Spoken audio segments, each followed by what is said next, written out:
This is Unsung History, the podcast where we discuss people and events in American history that haven't always received a lot of attention. I'm your host, Kelly Therese Pollock.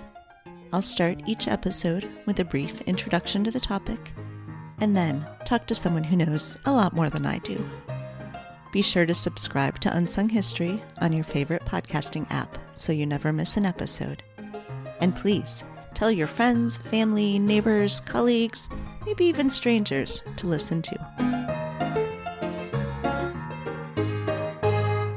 Today, we're discussing the American clients of French fashion houses in the late 19th and early 20th centuries, and how the women clients and the transatlantic trade influenced the fashion industry. It was no accident that Paris became the fashion capital of the world. After the 30 Years' War ended in 1648, France was the dominant power in Europe and leaned into fashion as a way of maintaining that cultural dominance.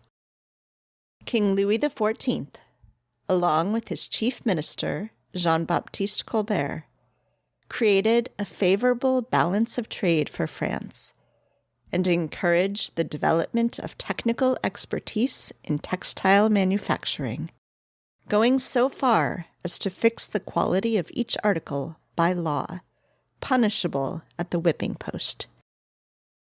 Paris maintained its preeminent position in fashion, and in 1858 solidified it when English couturier Charles Frederick Worth opened the first haute couture house in Paris, at first in partnership with Otto Boberg, though he cut ties with Boberg in 1871. Worth began his career apprenticing for textile merchants in London and studying historic portraits in the National Gallery in his spare time. Moving to Paris in 1845, he found work with the fashion firm Gilded. Worth was already recognized as a talented designer, having won awards for his design at the Great Exhibition in London in 1851 and the Exposition Universelle in Paris in 1855. But it was when he caught the attention and patronage of Empress Eugenie that his star power was established. Worth, who excelled at self-promotion, helped augment this perception that styles were set in Paris and that the French fashion houses were the arbiters of taste. When Charles Frederick Worth died, the house was run by his sons, Gaston Lucien and Jean-Philippe, and then by his grandson, Jacques. It was finally closed in 1956. In 1868, La Chambre syndicale de la haute couture was established in Paris to safeguard the makers of haute couture and to prevent copying. Only recognized designers who met the specifications could call themselves couture houses under these rules. La Chambre still exists today under the auspices of the Fédération de la Haute Couture et de la Mode. The House of Worth was quickly joined by other houses of haute couture, including the House of Pekin, owned by Jean and Isidore Pekin, which opened in 1891, Maison Douillet, owned by Georges Douillet, which opened in 1900, Maison Paul Poiret, owned by Paul Poiret, which opened in 1903. Maison Cherwy, owned by Louis Cherwy, which opened in 1906. Maison Félix, owned by Émile Martin Poussinot, had opened even before the House of Worth, having been founded in 1846. Coco Chanel opened her first millinery shop as early as 1910, but it wasn't until later, in 1915, that she opened her first couture house, and started to really make her mark on the fashion world. Women from all over Europe came to Paris regularly to update their wardrobes for the season, and American women joined them. Elite women, like Mrs. Caroline Astor, had apartments in Paris, where they stayed when they were visiting their favorite couturiers. Women who didn't have Mrs. Astor's millions might visit Paris less frequently, or send their measurements with a friend to obtain gowns and dresses. For those women who couldn't travel to Paris, Paris came to them. By the middle of the 19th century, French designers, or designers claiming to be French, could be found in many of the larger urban centers in the United States, along with importers of French fashion, such as Gaynor's in downtown New York City. Dry goods stores had been around in various forms since the 17th century, and by the late 19th century, there were thousands of dry goods stores around the United States. Dry goods referred to goods that were measured in dry measure instead of liquid volume, and they included both textiles and ready-to-wear clothing. Stores such as R.H. Macy's and Lord & Taylor started as dry goods stores, and these stores obtained textiles, notions, and clothing from importers or through agents. In the mid-19th century, some of the dry goods stores started to expand the range of wares they offered and organize them into individual departments, giving rise to the department store. Arnold Constable had begun as a dry goods store in 1825, moving into a 5-story white marble palace known as the Marble House in 1857. As business continued to grow, they moved into progressively larger spaces. By 1900, Arnold Constable and Company was bringing couture designs, such as Doucet, directly from Paris to sell in their stores.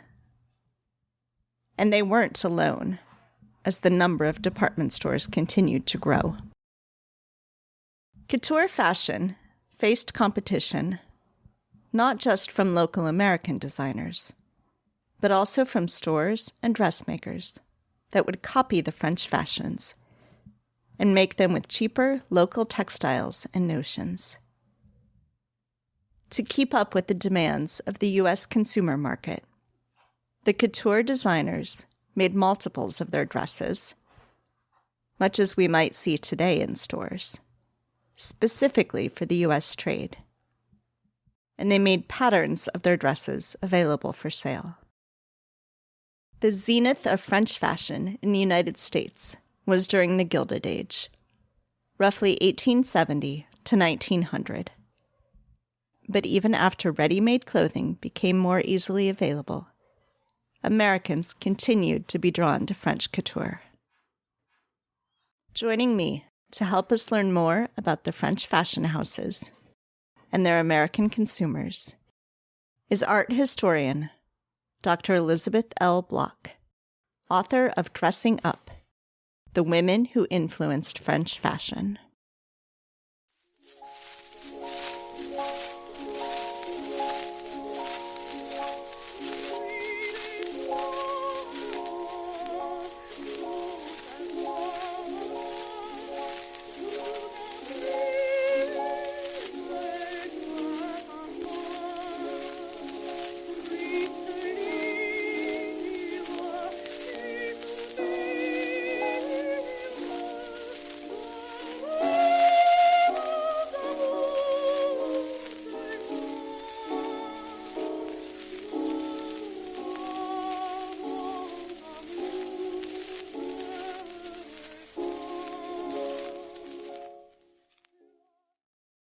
Hi, Liz. Thanks so much for joining me today. So happy to be here. Yeah, so this is a really fun book, and I think will be a really fun conversation with shocking connections to the modern day in our popular culture right now that we'll get into in a little bit. But clearly, you started writing this book before things like the Gilded Age were on TV. So, what got you into this topic? Well, like many art historical and fashion history inquiries, this one started with John Singer Sargent's Madame X. I don't know if you can envision that painting. It's made its way through popular culture over the last couple of decades. But it's a painting in the Metropolitan Museum of Art where I work, and it was painted in 1883 to 84. And it's this very famous painting of this slender woman in this very slinky black velvet dress, and it caused such a scandal at the Paris Salon when John Singer Sargent presented it because one of her sleeves was falling down her shoulder, and it was a scandal, and he was made to repaint it. And the rest really is fashion and painting history. But I was writing an article on Madame X, specifically about her red hair, because I do work both in fashion history and hair history. And so I sent a draft of the article to a friend, and he wrote back and he said, I think we need to know a little bit more about who made the dress. And that launched this very long inquiry into the Maison Félix, who figures very heavily into the book. Yeah. So talk to me about how you do this research. I was surprised to see that there aren't better business records for these houses and that isn't a way into this. But also you're interested in not the fashion houses themselves, or not just the fashion houses themselves, but the connection with the American audience and American customers. So what are the ways into this? What are the types of sources that you used? I'm incredibly lucky to be just 2 elevator stops away from the Costume Institute here at the Metropolitan Museum of Art. So I had the true honor of spending some time in the storage facility with a technician and a research associate down there, and was able to not handle, but look very closely and carefully at a few of the gowns that figure into these stories and into the book, specifically by the Maison Félix. So it's spending time with the garments in person as much as possible. And of course, when I can't get into storage, then I go to as many exhibitions as possible and stand very close to the garments. But there's also a lot of, women's history. This is an interdisciplinary book. So it's fashion history, American studies, French studies, business history, and really, really deep women's history. So I spend a lot of time reading women's letters from the late 19th century, reading their diaries, reading invoices from their shopping trips. If they exist, they're very difficult to find. And I like what you said about the business records being difficult to suss out. It's true. It's so rare to have a complete business history for one of these French design houses. It's unusual that the House of Worth has its full records in the Victoria and Albert Museum in London. But for the Maison Félix, for example, there's really nothing. And I've been in touch with family members there. They've given me everything they have. But let's hope someday some more records turn up. Yeah, yeah. And you also then, it seems like, spend a lot of time looking at magazines and newspapers and things from that time period. And it's so interesting what you're able to pull out of those sorts of sources. Yes, I get lost in the 19th century periodicals, as many of us do, the advertisements, the fashion plates. So what I would do is just go down to Watson Library at the Met, request several volumes of French periodicals, American periodicals, and then just, what they call hashtag research joy, sit there and flip very slowly and carefully through the periodicals and spend time with those fashion plates that are so vibrant. Some of them are so vibrant in color. And also the advertisements help round out the story when you're going month to month through the years. Yeah, it's incredible. So you, in putting this together and putting your book together, you're looking at the fashion houses themselves, the connections, as you said, business history, the connections between the fashion houses and other kinds of related businesses, and then also at the clientele, and especially the American clientele. Can you talk some about sort of the organizing structure of your book and why you chose to present in this way? One of the main purposes and goals of the book is to restore this equilibrium between the makers of the French couture, their high-end designed clothing, and the consumers. So the American women. American women were not the only consumers of French fashion, of course. There were British and German and Austrian customers as well, and some Japanese. But what I'm looking at specifically were these women who were so invested in, maintaining their status in American society, which meant buying the very best of the best, and that meant buying French fashion. But we have to have this complete understanding of the fashion system in the period.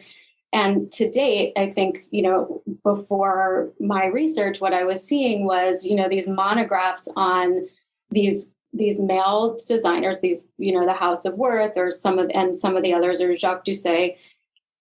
They were focused on the male genius creator. And you see that throughout art history, which is my original training.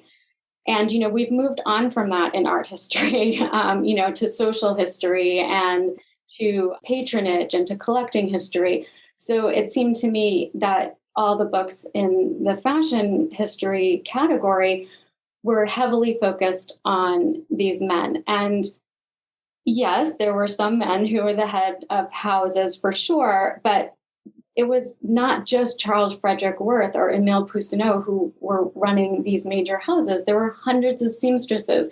There were live models walking through the salons to model the dresses for the women who were coming in. It was very much a women's space. So I want to restore, this, production and consumption end of the picture.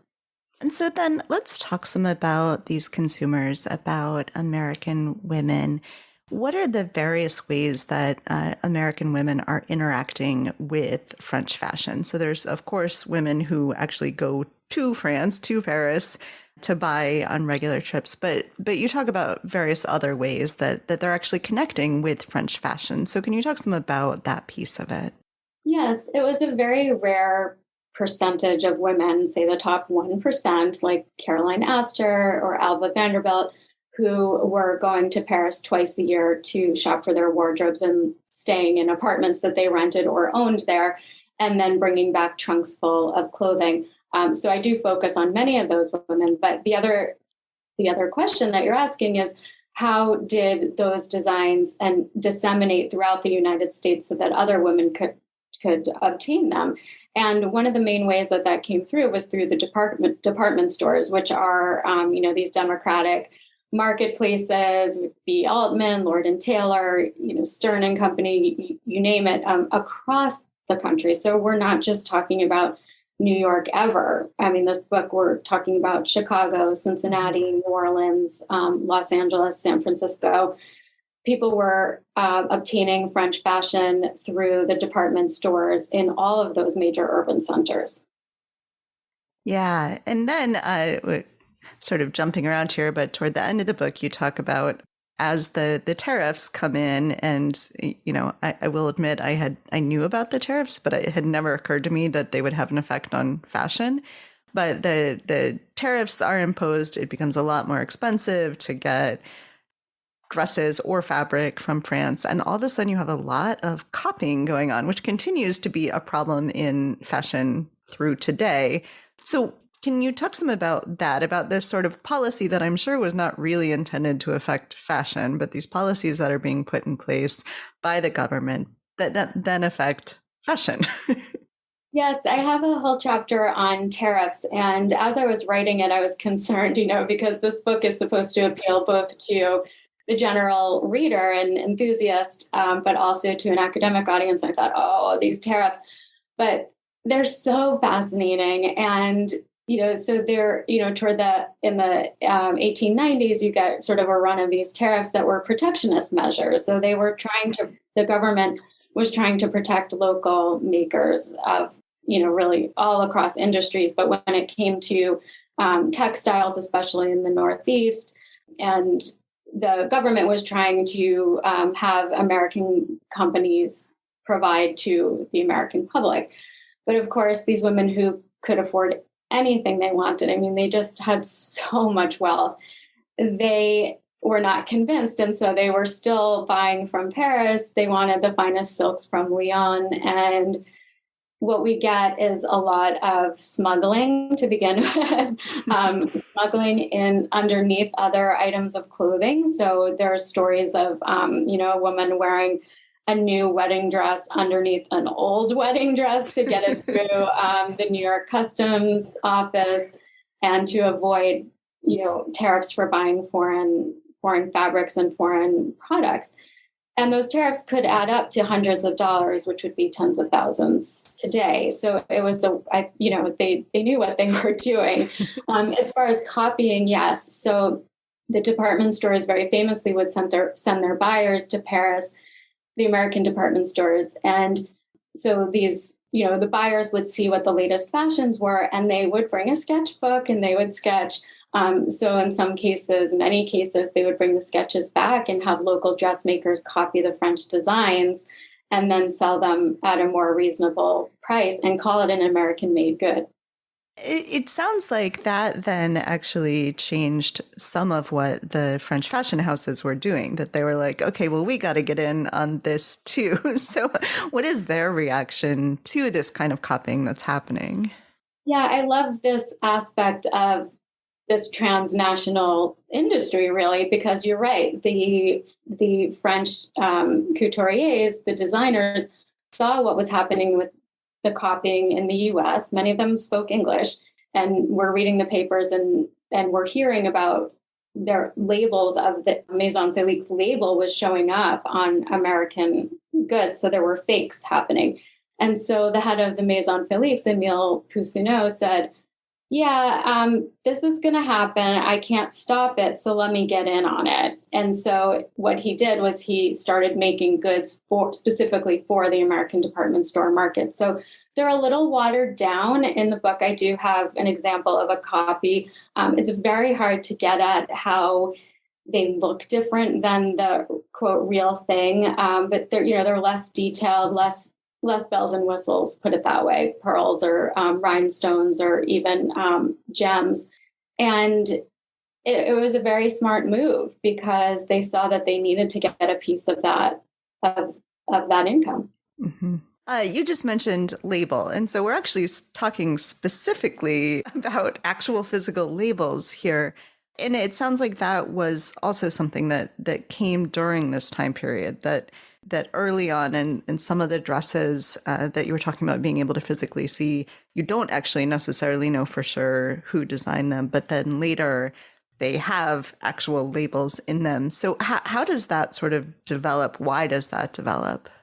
It's branding, and the branding begins about 1865 with the House of Worth. And the House of Worth, I'll keep mentioning it because it was the leader. There's no way around it.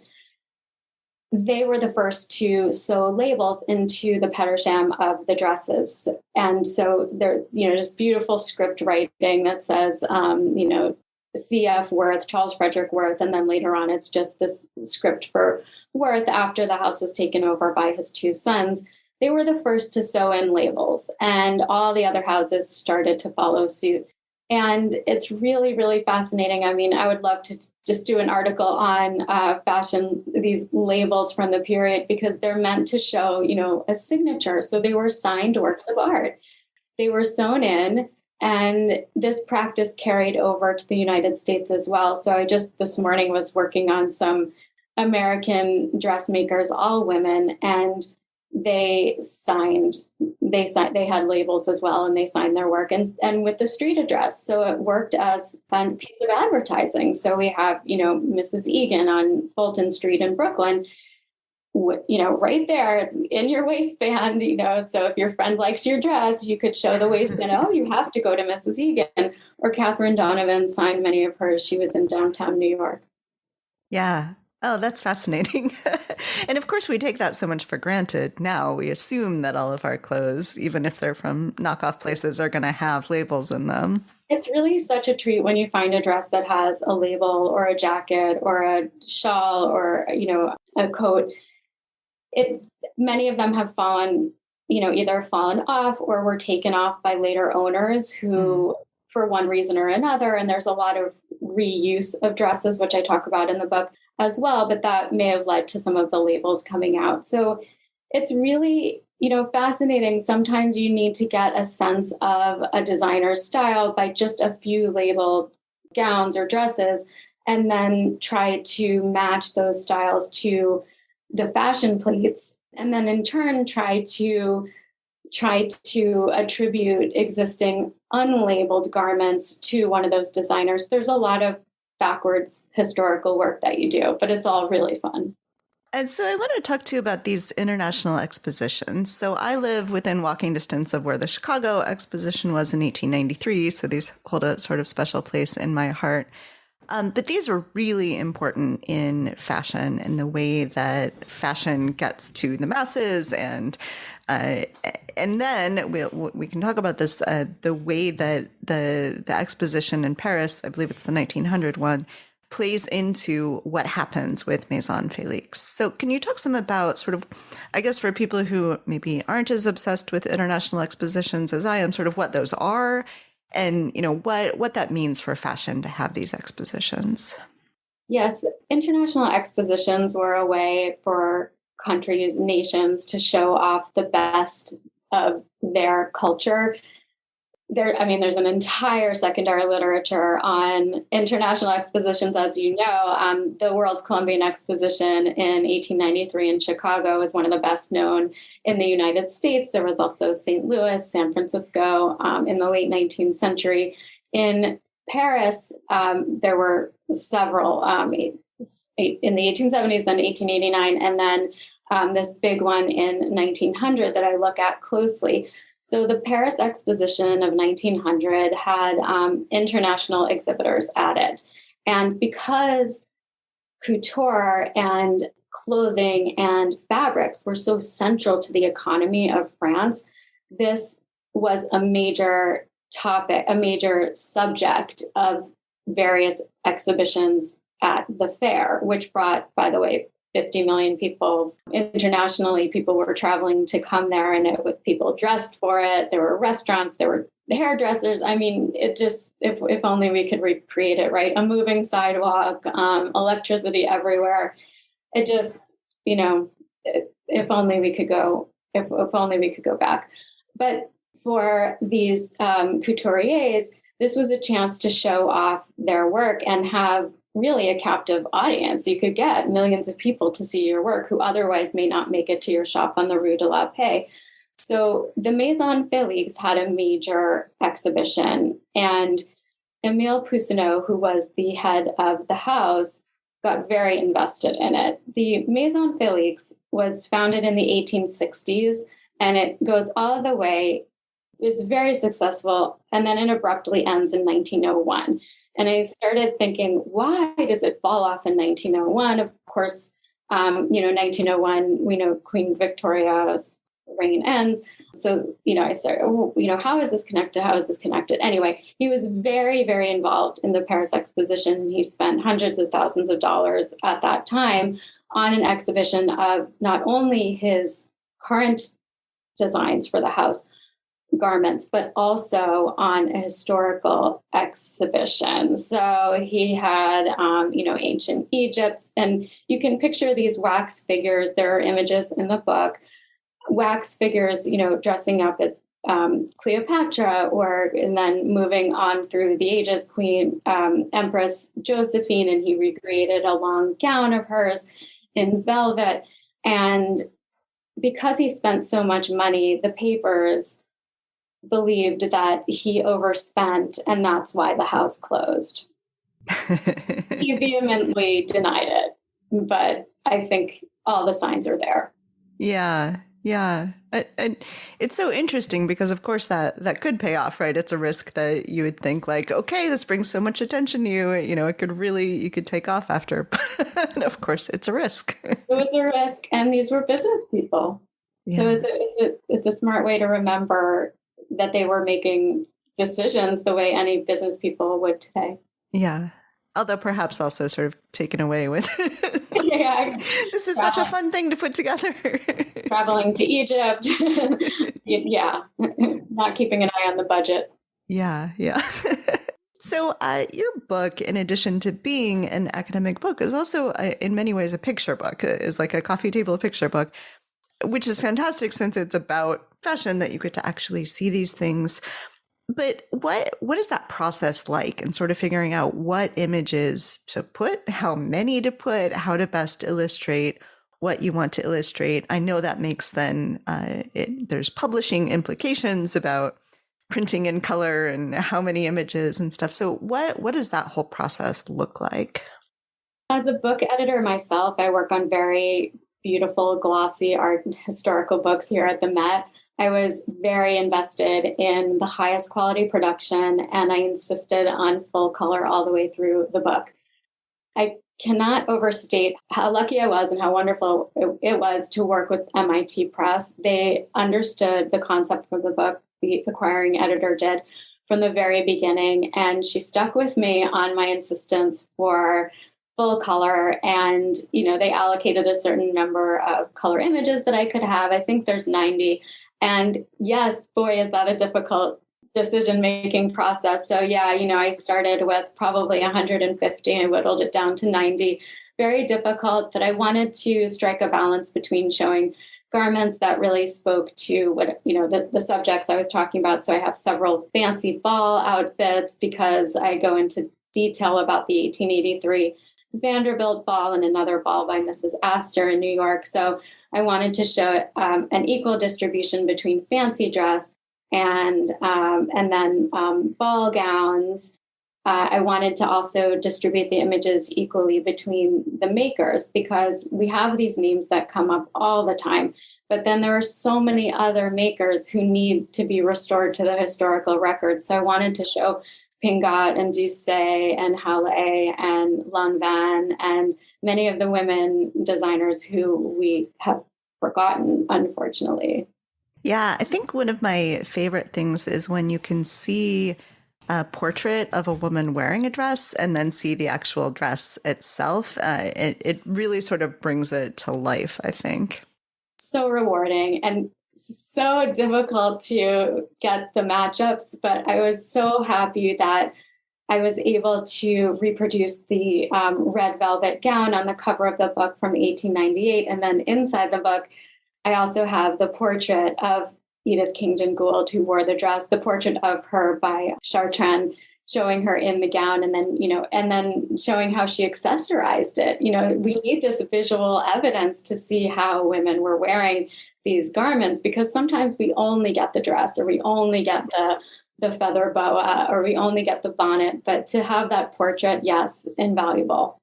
Yeah, and you mentioned earlier that these dresses are changed over time, that they keep wearing them. I don't know if you've seen the episode of The Simpsons, but there's an episode where Marge has a suit, and then she's like, how many different ways can I cut this up and change it? And I kept thinking about that. The Chanel suit. I love that episode. Oh, it's the best. She's like, I'll make it sleeveless. Because she's invested in it. Yeah. Well, and so it's interesting to think that even people like Mrs. Astor with millions of dollars do this sort of thing, that they're finding different ways to wear these dresses. That's right. I have a chapter in Dressing Up about reuse, rewear, and really it's upcycling, recycling. It speaks to what's happening in the market today. It's, I think, because, first of all, there was no stigma in re-wearing a dress. You might not wear it to Mrs. Astor's ball on Monday night and then to an opera the very following week. You might space it out. There was no stigma. In fact, it became part of your personal brand. The newspapers, the gossip columns in the newspapers would write about all of these women's favorite dresses and their favorite jewelry and how they re-accessorized a certain dress. So you will see an article that says Caroline Astor's daughter wore her mother's famous jeweled stomacher, but she wore it with a blue dress rather than the black or purple one that Caroline Astor Sr. always wears. So number one, no stigma attached to it. And then number two, the women knew fabrics and they respected high quality fabrics. And they weren't just going to have something recut or recycled for no reason. They were going to put it to good use. They did give away their dresses to, when they were really done with them, to either the secondhand market or to maids or to charities. But they would get a lot of use out of it. There's a letter from one woman who is very proud of the fact that she rewore a certain suit to multiple times to visit the World's Columbian Exposition. It was a sign of pragmatism. Yeah. So we can't not talk about the Gilded Age, which I know a lot of, at least the Twitter historians are watching, as I see lots of chatter about it. And I really felt like reading your book, I understood the Gilded Age better. Having seen the Gilded Age, I was able to picture things in your book. So it was a nice sort of compliment that, as I mentioned, is, unintentional on your part, but nonetheless worked really well together. So what, as you have been watching the Gilded Age, and I assume that you have, what are things that you think they're sort of really getting right about this age, about fashion, and you talk about mansions and things in this book as well. And are there things you think that they're maybe not quite getting right? The Gilded Age on HBO by Julian Fellowes, it struck at such a time. Yes. Couldn't have gotten luckier with this synergy between the television show and my book. You and I were just talking about reuse and rewear and the fact that there was no stigma. So one of the things that I think they got right on point is Cynthia Nixon's character rewears certain dresses from one episode, maybe not to the next, but maybe from episode 1 and then in episode 3. And, they try to match her reddish colored hair with these more natural browns and oranges in the dresses. I think that was very spot on.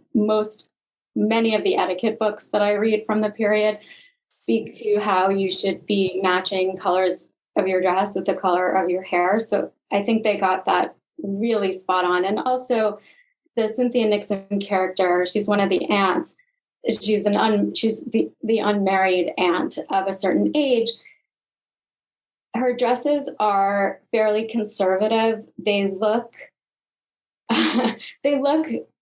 more American made, again, like, this sort of like maybe distilled a bit from the French styles, a series of bows down the middle. I think they got that really right. And then the other sort of ingenue women are more out there with the colors and with larger features, shall we say. Yeah. Yeah. Is there anything that sort of doesn't seem like it quite matches what you would have expected in that time? It's very difficult to put this into words, but I think we see it in Bridgerton as well. If people are watching Bridgerton, where there's just an exaggeration in the colors of the gowns and in the sort of the bows, and you can sense when colors are chosen, like a bright yellow or a bright turquoise combination that I wouldn't necessarily see in the fashion plates at the time or in any existing dresses. But you'll see that on the nouveau riche characters. I think it's exaggerated on purpose, but I don't think it exactly matches the period. Do you think that the general interplay, so if I'm watching the Gilded Age and the interplay between the ways that sort of the old money and the nouveau riche are interacting, the ways that I know the Russells aren't real people, real historical people, but the sort of the ways they might act as the nouveau riche, does all of that sort of like, I'm watching it going, wow, this is how it really was. Like, is that sort of seem in your mind like yes. It does give us sort of it's obviously not a documentary, but gives us a sense of that. I think that's pretty accurately portrayed. So the Russell family comes on. Mrs. Russell reminds me of the Alva Vanderbilt figure who, now we speak of the Vanderbilts and the Astors in the same breath, but at that time, the Vanderbilts were new money and not the old Knickerbocker family of the Astors. So I do think that holds true, especially in the younger generation. Yeah. Yeah. Well, good. Then I'll just assume it's a documentary. Live inside it. I love it. People should definitely get your book. if only for the pictures, not just for the pictures, but if only for the pictures, because it's beautiful. So how can people get your book? The book is available everywhere that books are sold. It's published by MIT Press, distributed by Penguin Random House. You can buy it on Amazon and also bookshop.org and all of your independent booksellers locally. Here, I love Corner Bookstore in New York, so I go there. McNally Jackson, another favorite. So support independent bookstores, and so pleased that this book is in wide release so that you can get it anywhere. Yeah, yeah. Is there anything else you want to make sure we talk about? I want to reinforce the fact that we're never just talking about New York City, but also all of these cities in the country.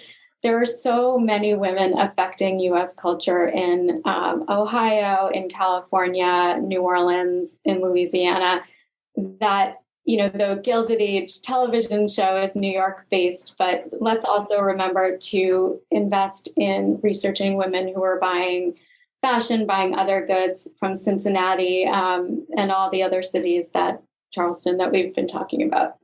Yes, as a Chicagoan, I was quite pleased to see Bertha Palmer show up in your book. Oh, yes, Bertha Palmer, she's in the book. And then the McKays are also in the book.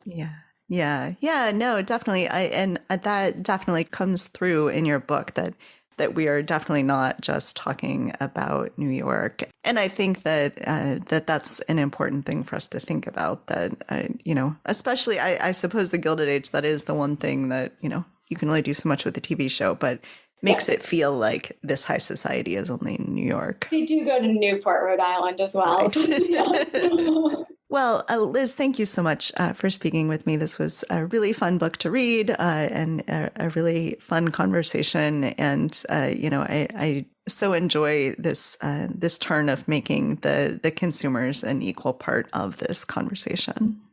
Thank you. Such a pleasure. Thanks for listening to Unsung History. You can find the sources used for this episode at unsunghistorypodcast.com. To the best of our knowledge, all audio and images used by Unsung History are in the public domain or are used with permission. You can find us on Twitter or Instagram at unsung__history or on Facebook at Unsung History Podcast. To contact us with questions or episode suggestions, please email Kelly at unsunghistorypodcast.com. If you enjoyed this podcast, please rate and review and tell your friends. MSW